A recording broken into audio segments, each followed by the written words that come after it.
L'aube vient de se lever sur Marrakech et le soleil va bientôt pointer ses premiers rayons sur tous les concurrents du raid Quad Passion qui se préparent à vivre une grande aventure. J'espère qu'on va avoir des paysages somptueux, on va se régaler, Pour cette 9e édition, le raid a fait le plein de pilotes et passagers, avides de se lancer à l'assaut des fantastiques paysages du Maroc. Mais pour l'heure, tout le monde finit de préparer sa machine. Ça se présente très bien. On voyait les étoiles. Maintenant, ça s'annonce beau. On est à fond. On est en train de faire le ménage, comme tu peux voir. Donc, mais le moral est bon. Je pense qu'on devrait pouvoir faire une belle journée de quad. Si jamais on se perd, si jamais il y a des rations de survie, couverture de survie, des filtres à air, je sais pas ce qu'on va en faire, mais bon, on verra bien. 45. Non, mais j'ai... Réservé aux quad et SSV, le raid Quad Passion va inaugurer un tracé inédit qui va emmener tout ce petit monde à travers le Haut Atlas marocain et les immenses plaines désertiques plus au sud. Le numéro de téléphone en cas d'urgence, vous l'appuyez, vous en prenez soin, vous la gardez dans une poche, à portée de main au cas où. Vous avez les bonbons, on va vous en donner tout à l'heure. Donc vous prenez à droite, au rond-point à droite, derrière l'oued, vous traversez une zone de végétation, de petits jardins, de potagers, de petits villages sur 40 km, roulez en sécurité. Mais vous faites pas mal, soyez respectueux de la population. Le petit coucou aux gamins et aux adultes. Voilà. Allez, bonne journée, c'est parti.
Peu après le départ, déjà une machine roule au ralenti dans une plaine. Des faux moteurs, la joie, je ne sais pas ce qu'il y a, on est en mode dégradé, ça avance plus. On fait que ça. Oh ouais, ça fait je sais pas, on est à combien de kilomètres là 127, ouais, ça fait au moins 30 km les deux cols là qu'on est au ralenti, qu'on arrête, on attend, on recommence. Oh. Avec une longue étape de 200 km pour la matinée, l'organisation a mis en place à mi-parcours un point de ravitaillement en carburant. Un 4x4 l'a accompagné afin de proposer aux pilotes un copieux petit déjeuner avec du café bien chaud. L'occasion de demander à chacun ce qu'il pense de cette première matinée. Paysage magnifique. Beaucoup de cases déjà ce matin. Bah, c'est super bien. Je découvre. Ouais, première fois? Oui, première fois. Et alors? Ben, j'aime bien, à part j'ai un petit peu abîmé le pneu, mais sinon ça va. Encore quelques moments de détente avant de reprendre une piste très trialisante qui les mènera à Ouzoud pour le bivouac de midi. Le temps de partager quelques instants de convivialité avec les Marocains, intrigués par ce petit attroupement. Je lui offre un petit café à ce monsieur-là. On partage le café. C'est ça le Maroc.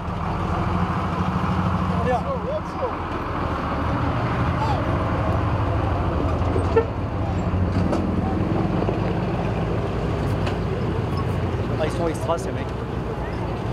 Dès que tu as un truc, tu peux le partager. Tu as un bout de gâteau, tu le coupes en 4. Ils ont 3 fois rien, ils te le filent. C'est fou. Hein.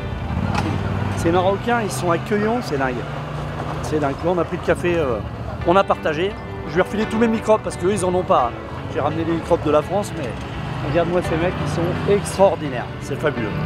C'est la petite pause, on en profite.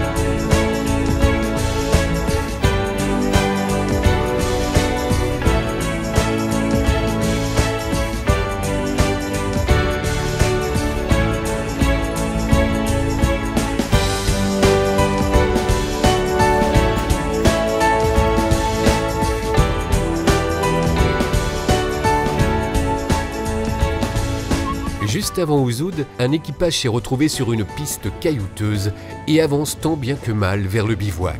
Waouh, on n'a pas de GPS, donc on est seul au monde. Alors on attend la suite, ou on regarde la fumée dans le ciel, la poussière. Ouzoud, enfin. Pendant que les pilotes sont partis se restaurer sous la magnifique cascade, l'équipe de mécanos est sur le pied de guerre, déjà affairée à réparer les dégâts causés pendant cette matinée. Normalement, ils vont passer. De quoi?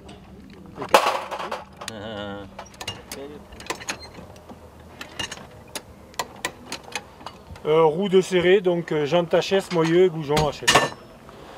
Ça, c'est fait. Dans mon cas, là. Et puis, je sais pas, a priori, il y avait des manches pneus sur le bord de la piste. Regarde. Il y avait des manches pneus sur le bord de la piste. On comprend pas. Ça mord, mais très fort. C'est crocodile à pneus. Et crocodile à pneus. Écoute, on a fait le petit passage dans les pierres là, qui était costaud. C'était sympa, on a bien rigolé. Et puis les pistes, on a bouffé pas mal de poussière. Parce qu'on n'avait plus de GPS, on n'avait plus de piles. On n'avait plus de piles. On nous avait pas dit ça. On suivait quelqu'un. Le chef hier nous a pas dit qu'il fallait prendre des piles, donc nous on n'en a pas pris. On est un peu comme les militaires. Mais le tracé est excellent. On fait tout simplement ce qu'on nous dit. On nous a pas dit de prendre des piles, donc on n'en a pas pris. Bien, ouais. Donc du coup on a fait ça à la sauvage comme d'hab. À la Cheyenne, on a suivi les petites traces de pneus dans les rocailles. Mais ça va, on s'est pas trop mal sorti puisqu'on est arrivé pas mal. Hein, ouais, c'était excellent.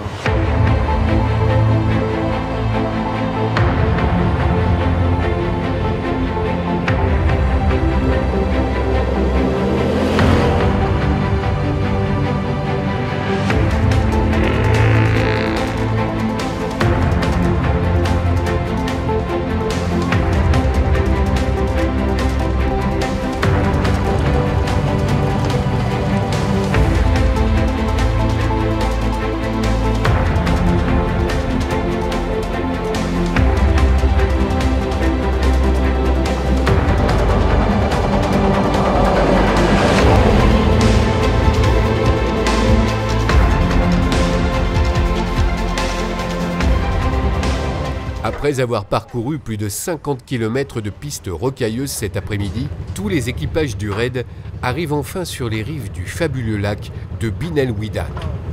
Malheureusement, la nuit étant tombée lors de leur arrivée, personne n'a pu profiter de la vue magnifique qu'offrait l'hôtel sur ce bel endroit.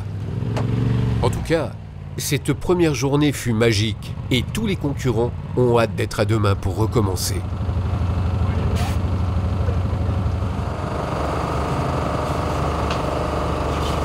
Excellente journée. Ouais, top. Fabuleuse. Pas de poussière en plus. Rien du tout, regarde. C'est comme neuf.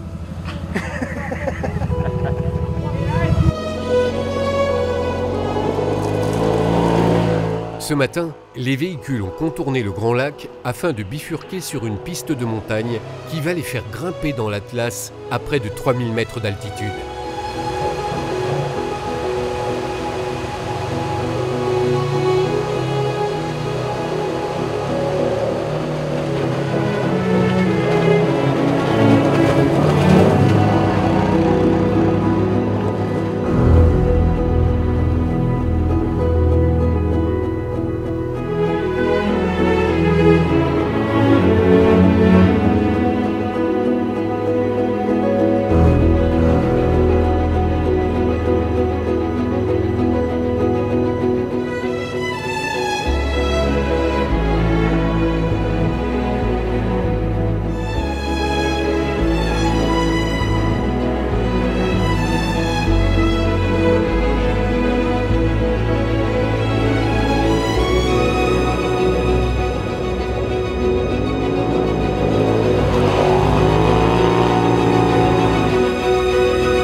Bordée de ravins vertigineux, la piste monte toujours à l'assaut du Haut Atlas et déjà, les sommets enneigés apparaissent, surplombant les vallées. Parfois taillés dans le roc de falaises abruptes, on imagine les travaux incroyables qui ont dû être mis en œuvre autrefois pour y parvenir. L'étape de ce matin est très longue, avec un total de 270 km et doit passer par une dizaine de cols à plus de 2000 mètres, dont le plus haut à 3000.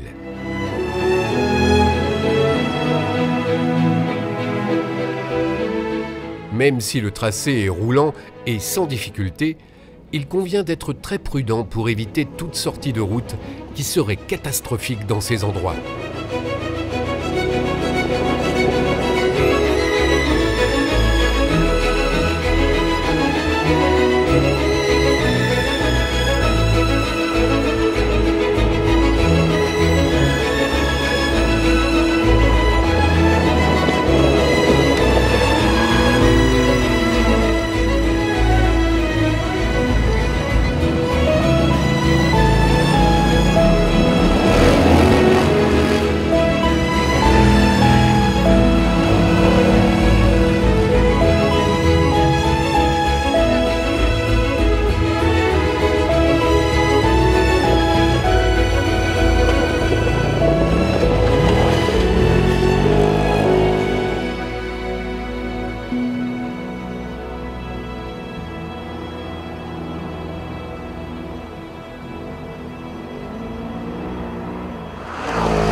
C'est fabuleux. Très bien. C'est très bien. Très joli. On voit des endroits incroyables. Tu vois l'entonnoir du désert.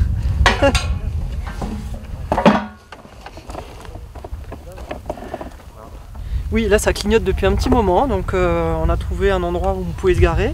Ça évite de tomber en panne un peu plus loin au milieu de la piste et de gêner tous les autres qui peuvent pas passer. Donc du coup on fait du préventif. Maintenant on ne sait pas où est l'essence et c'est là que l'aventure commence. J'espère qu'on va trouver le camion essence quand même rapidement parce que nous on n'a que 5 litres en fait. On risque d'être dans la merde, faut pas le dire. On fait un petit plat d'essence parce que bon, les machines ont soif. Ainsi que les conducteurs. Mais tout se passe bien, pas de problème. Oui, on vient de boire de l'essence et mettre de l'eau dans le réservoir, on s'est trompé. C'est grave. Vous avez froid ce matin alors? Un petit peu quand même, hein. Un petit peu, le bout des doigts, hein. C'était, je sais pas, on est passé à 2650 mètres apparemment. La température, je sais pas combien il faisait, mais je dirais 4-5 degrés. 0 tu penses? Ah, écoute, on l'a bien senti quand même, on l'a bien senti.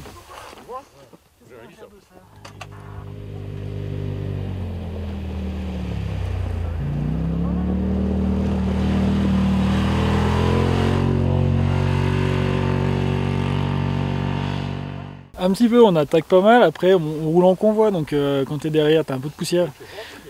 Mais globalement ça roule bien, c'est super sympa.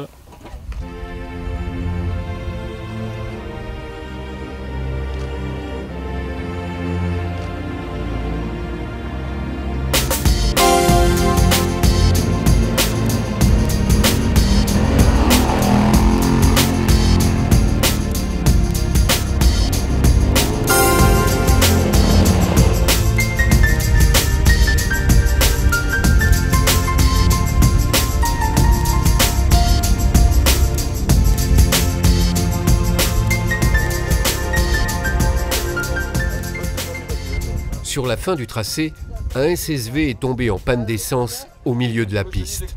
Ça va, c'est impeccable là. Bon, tout se passe bien ce matin? Ouais, c'est sympa, ouais. Belle route. Ce matin c'est beau. On n'avait que les emmerdes hier. Ce matin c'est parfait là. Ça sera mieux moi je pense. C'est quand même piégeux, faut faire attention, c'est très piégeux. Mais sinon ça roule très bien et si on veut ouvrir on s'éclate. Voilà, question vitesse, faut être vigilant quoi. Faut être vigilant mais on peut rouler vite. Et ça c'est pas mal. Il y a des Pringles aussi je crois. Il y a du pâté. Mets-moi un petit pâté, s'il te plaît mon char.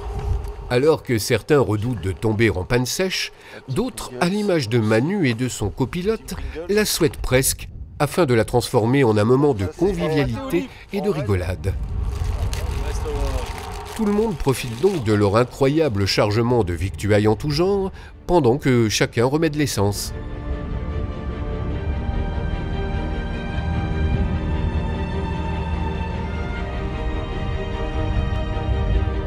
Mais il faut penser à repartir, car la journée est loin d'être terminée, et la descente sur Tingwir promet d'être très longue. Il boit plus que moi celui-là.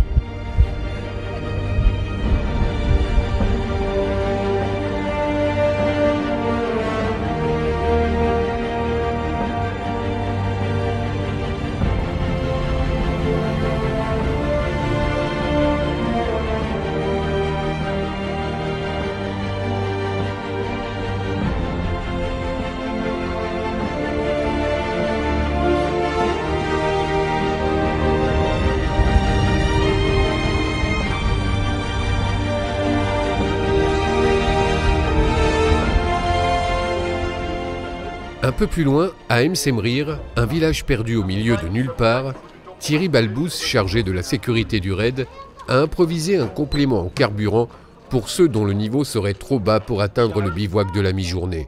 Au-delà de ta petite touche, toujours en direction de Tingir, 20 km plus loin, Tingir, station essence sortie est de Tingir. On complète là-haut, tous les réservoirs à toc, les bidons à toc et ensuite direction Airfood par les grands shots. Ok? Voilà. D'accord. Autre question, il t'a combien de traits au niveau de la jauge? Là j'en ai un pour l'instant. Ah bah t'es mieux, je vais pas t'en mettre 3 tonnes parce qu'il y a du monde derrière.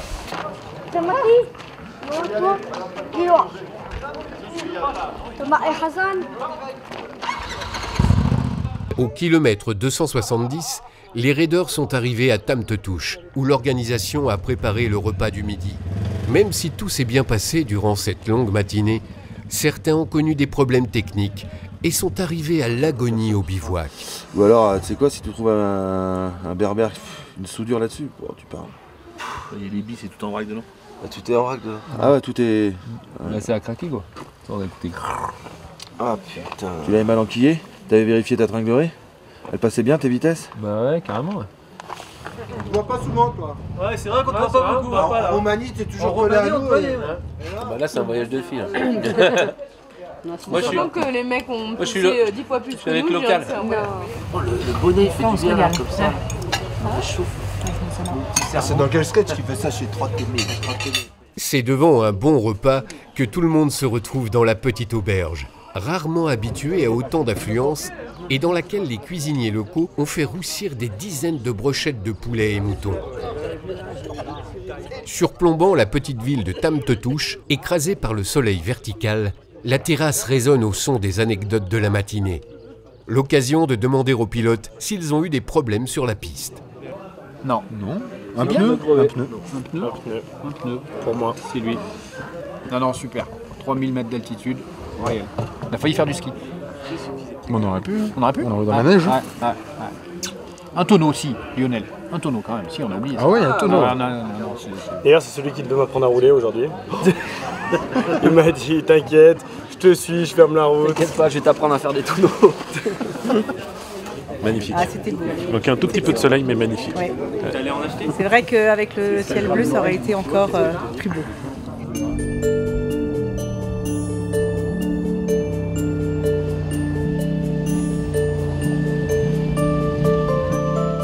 Tout l'après-midi, les équipages ont filé à vive allure en direction de l'Est, cap sur Erfoud, aux portes du désert.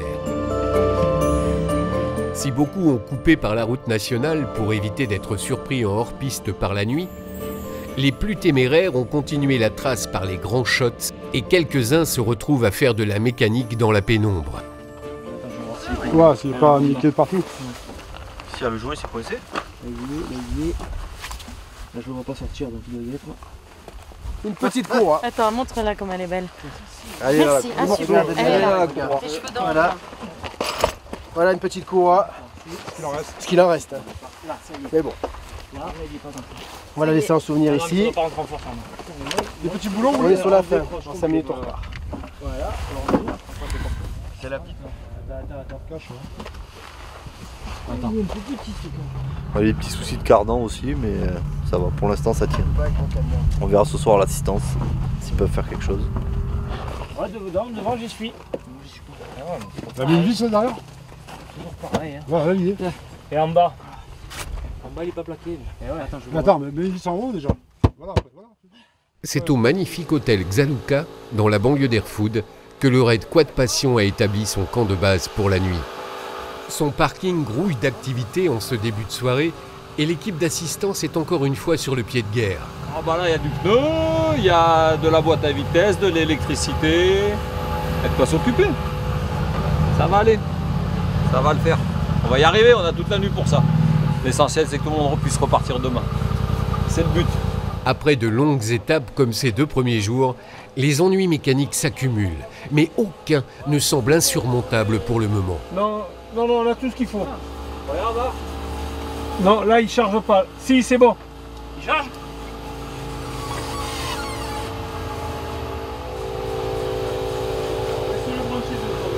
Ouais. Je me suis éclaté, j'adore rouler de nuit. C'est trop bien. On voit rien la nuit. Il y a trop de poussière. On a beau avoir des fers à LED, quand il y a de la poussière, on voit rien. Donc on roule. C'est pire avec les fers à LED, ça reflète la poussière. Exactement.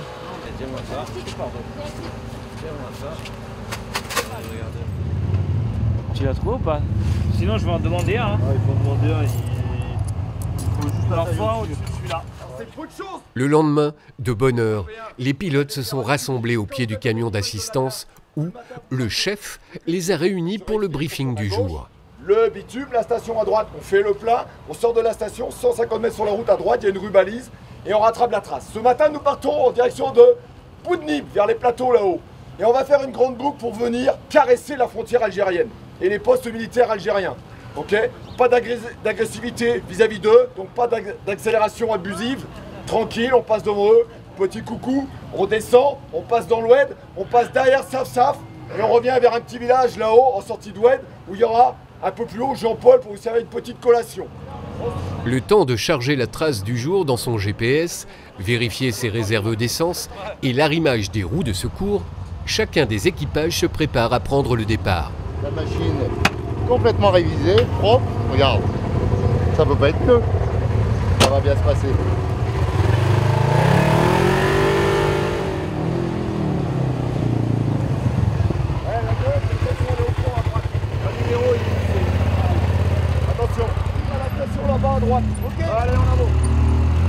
Au programme du jour, des longues pistes roulantes sur près de 120 km pour arriver par des plateaux cisaillés de profonds ravins aux grandes dunes de Merzouga, plus au sud.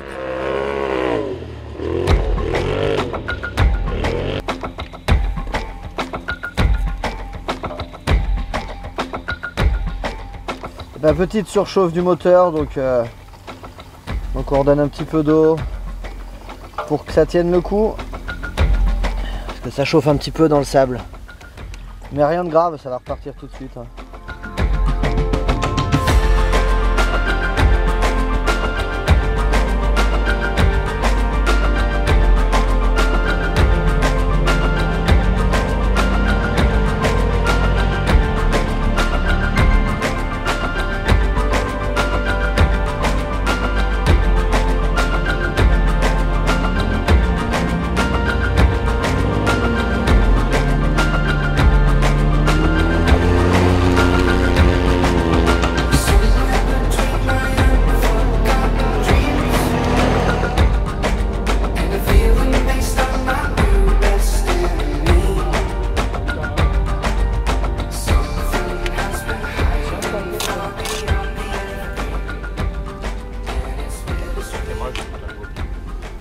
cassé la soufflette cardan. On est en train de réparer. On répare façon marocaine avec du scotch. C'est du Rilzan, mon ami.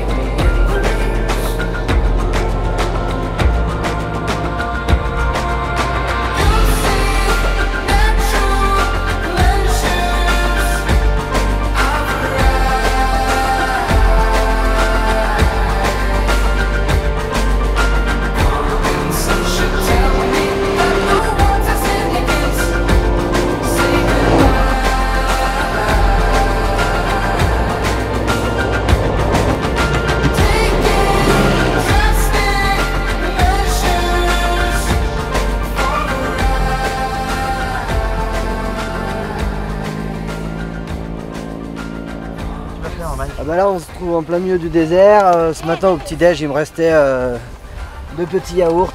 Donc je vais gentiment les offrir à ces 2 petits enfants qui sont tout mignons. Parce qu'ici ils ont vraiment rien. Là il n'y a pas de ville, il n'y a que là.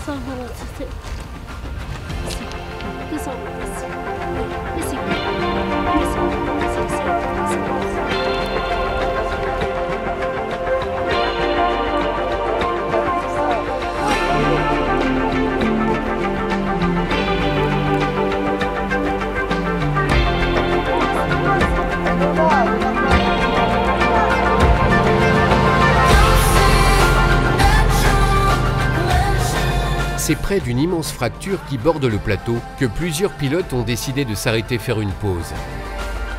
L'occasion de faire quelques photos et de partager entre les équipages les spécialités que chacun a pris soin d'apporter. C'est la pause casse-croûte. Des bourguignons. Après les bourguignons. La pause casse-croûte des bourguignons de Nuit Saint-Georges. Après l'effort, le réconfort. Ouais. Saucisson de Lyon. Ouais. Petite tartinette, petit pain marocain, excellent. Et petit côte de Provence, sympa aussi. Voilà, la matinée commence très bien dans un paysage magnifique en plus. Paris est magique. Paris est magique. Paris est magique. Paris est champion. Un coup de Sancerre. Voilà. Hein, pâté bio, saucisson bio et fromage bio. Voilà. Et Sancerre, premier bio cru. Aussi. Premier cru. Et malhonnête. Et tu sais, ils sont chauds, tu sais pourquoi? Voilà. Je me rappelle bien de cette falaise parce qu'on est venu avec dans les tout premiers raids en 2013, on avait fait une très belle photo ici là, et c'est toujours des super souvenirs de revenir, puis de se retrouver, et puis avec les machines de profiter. Cette piste particulièrement, elle est vraiment géniale. Mais on est toujours content d'être ensemble, c'est la priorité.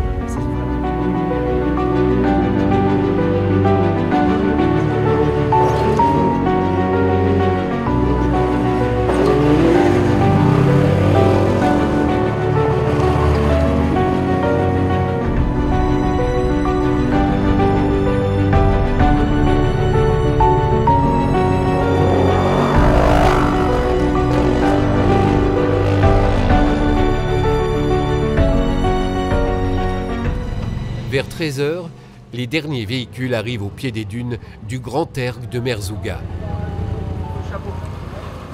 Cette année, le Red Quad Passion Magazine a décidé de profiter pleinement de la richesse incroyable des décors qu'offre le Grand Sud marocain. Après avoir franchi les hauts sommets de l'Atlas et ses cols vertigineux, les longues plaines sans fin l'ont conduit dans cet endroit incontournable, dont le petit village perdu qui le borde porte le nom Merzouga. Juste quelques maisons de torchis, quelques marchands ambulants et un hôtel constituent le cœur même du bled. Didier Baudouin, l'organisateur, en profite pour déguster les spécialités locales. Comme vous pouvez le voir, des petits légumes grillés, c'est très sain. J'évite tout ce qui est féculent. C'est pas l'envie qui me manque d'en manger un peu quand même.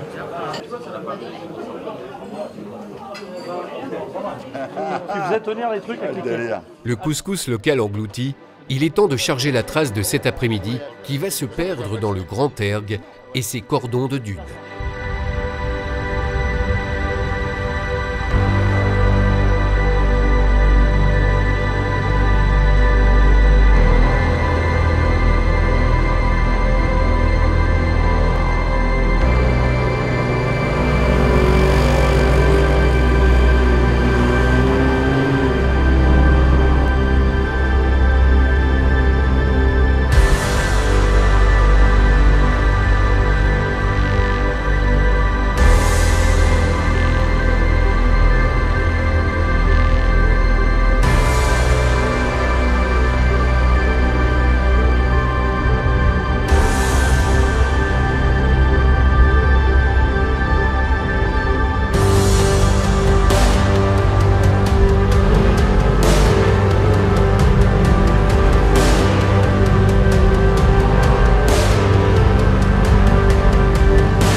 Ce soir, c'est sous des tentes berbères dressées au pied des dunes que les concurrents vont passer la nuit.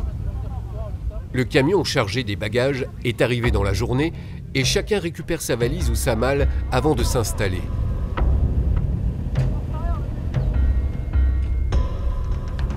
Dehors, les derniers concurrents rentrent du désert, tandis que les caravanes de chameaux emmènent quelques touristes assister au coucher de soleil au sommet des dunes.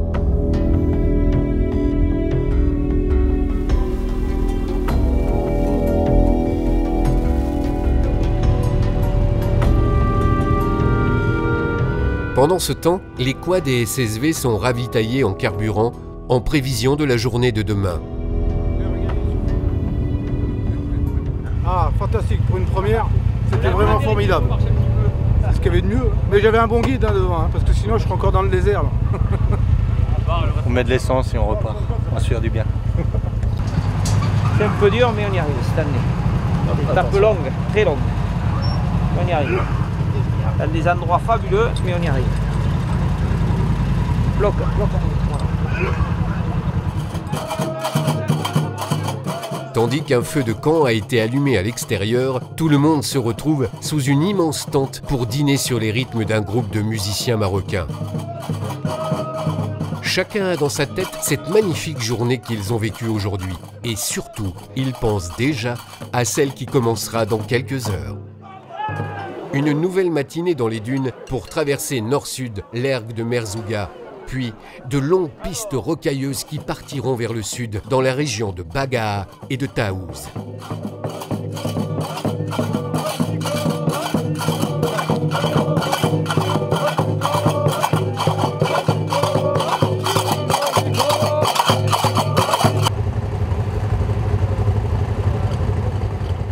Un gros orage est passé dans la nuit et les conditions météo de la matinée sont incertaines.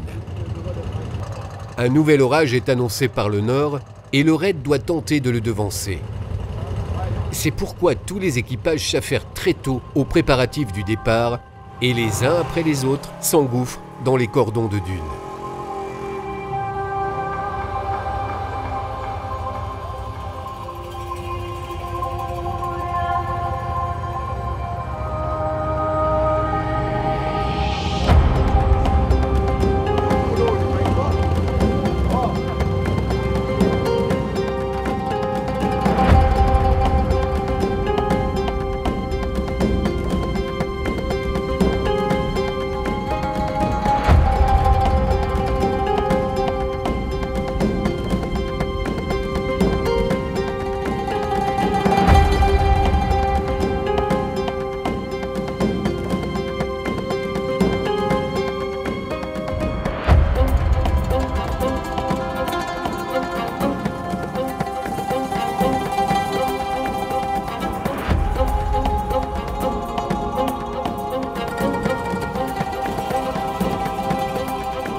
La pluie qui est tombée dans la nuit a rendu les dunes faciles à franchir.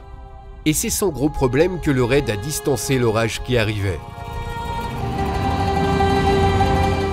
À la sortie de l'ergue, c'en est fini des dunes et du sable. Il faut donc regonfler les pneus et leur mettre suffisamment de pression pour affronter les pierres coupantes des pistes qui vont leur succéder. C'est le bonheur absolu, quoi. C'est une mosaïque de paysages. Ceux qui l'ont déjà fait, ceux qui l'ont fait 4 fois, ceux qui l'ont pas fait du tout, tout le monde y trouve son compte. C'est incroyable. Le parcours, c'est un truc de dingue. L'école, c'était... non, c'est complet. C'est complet en fait. C'est incroyable. Ouais, c'est complet. Je l'avais fait il y a 8 ans au début, ça a vachement évolué. Ouais. Vachement évolué, c'est génial. De faire l'Atlas et le désert, c'est top. Voilà. On est bon.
est vachement posé. J'ai un treuil, j'ai tout moi, mais... Voilà, faut qu'il y en ait un qui se mette devant. Hein? Ouais. Il y en a un qui se met devant. Si ça dérange personne. Hein? Thierry, pourtant habitué des raids, a fait une fausse manœuvre et s'est planté sur une touffe d'herbe à chameau. Putain, je suis con, putain, j'ai reculé dans une herbe à chameau là. Un idiot du village. On va vous suivre après parce qu'on n'a plus de GPS. S'il vous plaît. Comme toujours dans ce cas-là, la solidarité joue à plein entre les équipages. Plusieurs autres SSV se sont arrêtés en voyant le véhicule en mauvaise posture et en un rien de temps, tout le monde s'organise pour le tirer de ce mauvais pas.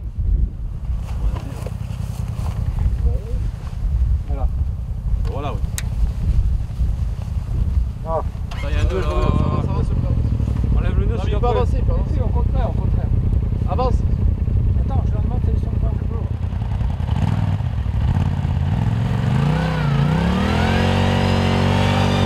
Il y a les 4 roues, voilà. Attends, c'est ramonisé.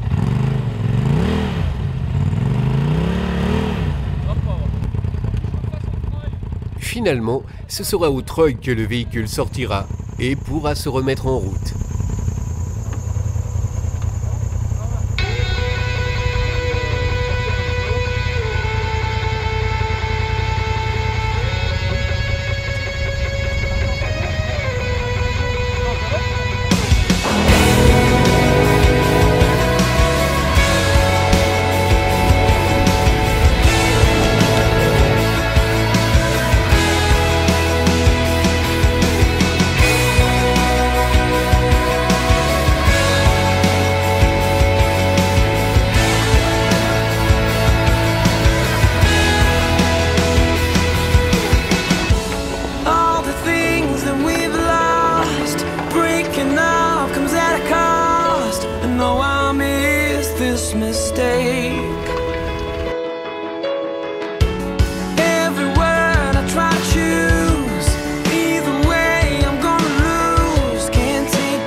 Peu avant l'arrivée de l'étape, tout le monde s'est arrêté au franchissement d'un gué.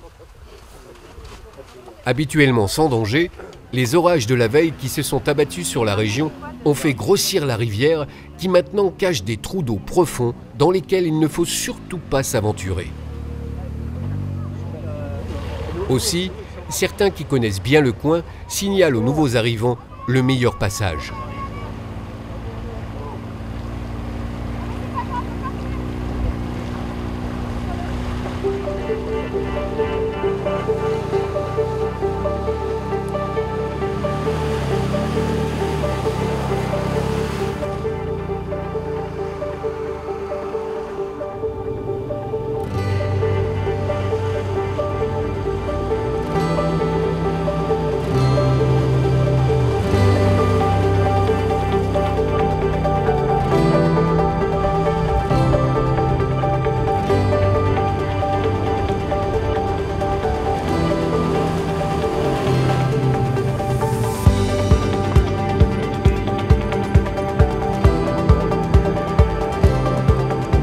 Après avoir fait une grande boucle au sud, le raid est remonté aux abords de l'ergue de Merzouga pour passer la nuit.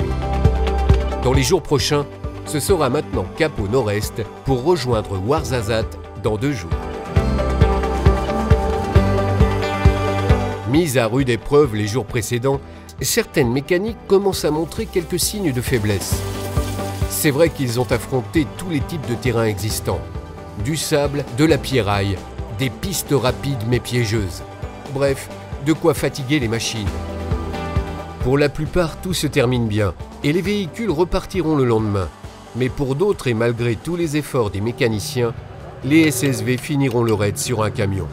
Bah moi c'est fini. Quand tu les as desserrés, voilà, maintenant c'est spa et massage, tranquille. Ben, la manœuvre, on va voir si, parce que comme c'est 2 potes, on va voir si on arrive à dépanner l'un avec l'autre. Comme lui il est mobilisé, peut-être qu'on va tirer un train avant d'un côté pour voir. Comme j'ai rien vu encore, je ne sais pas. On va essayer. C'est de prendre chez l'un pour me donner pour habiller, voilà, déshabiller Pierre pour habiller Paul.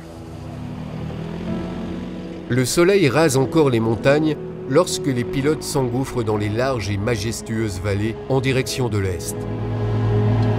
250 km pour cette journée qui va les mener à Boulman d'Adès.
Juste avant l'arrêt déjeuner de mi-journée, un groupe s'est garé sur le bord de la piste. Rien de grave, mais Lionel, un peu trop optimiste, a fait un tonneau avec son Maverick, son 2e sur le raid. Par chance, cette fois, il est retombé sur les roues et prend cette anecdote avec philosophie. Le prochain aura des roues sur le toit, parce qu'il est plus souvent sur le toit que sur les vraies roues. Donc on va le modifier celui-là, t'inquiète.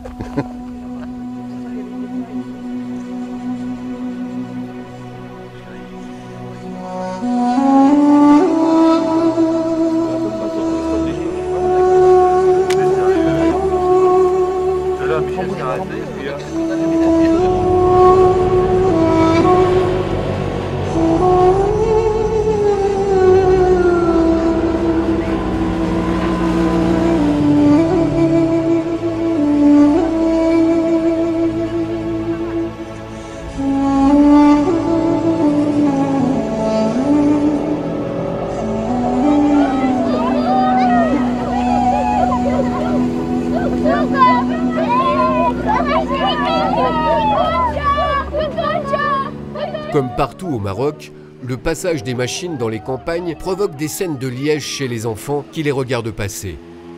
Aussi, ils accourent lorsque l'une d'entre elles s'arrête pour les saluer. Une panthère. Un lapin. Là, regarde ça, comment tu dis? Un éléphant. Exactement, super. Et ça? La girafe. Le singe. Ben voilà, vous êtes très fort en français. Et là, lui, c'est qui lui? Le panda, super. Le bivouac du midi s'est posé au pied d'une haute colline, non loin de Charaka Ntourza. Les quads et SSV arrivent plus ou moins rapidement, selon qu'ils se sont arrêtés ou non dans la matinée, et selon le style de conduite de chacun. Certains roulant avec un rythme soutenu et d'autres préférant contempler les paysages et ménager leur monture. Le camion d'assistance s'est installé à proximité des tentes berbères qui abritent le buffet au cas où les mécanos devraient intervenir sur des véhicules, ce qui ne manque jamais d'arriver.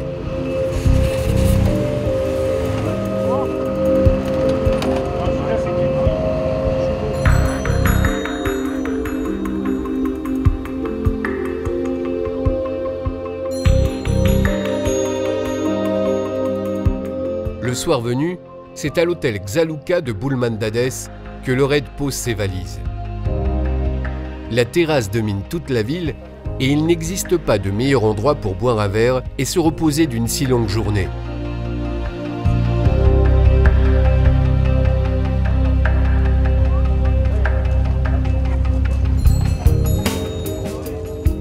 Dernier jour. À l'aube, le parking de l'hôtel résonne déjà des vrombissements des machines. Tout le monde sait que ce soir, à Marrakech, ce sera fini. Pas question toutefois de se laisser aller à la nostalgie, car il va leur falloir encore toute leur concentration pour franchir les derniers cols qui les séparent de leur destination. En effet, le chef a prévenu que certaines pistes, comme accrochées aux montagnes, pourraient donner le vertige. Donc, prudence.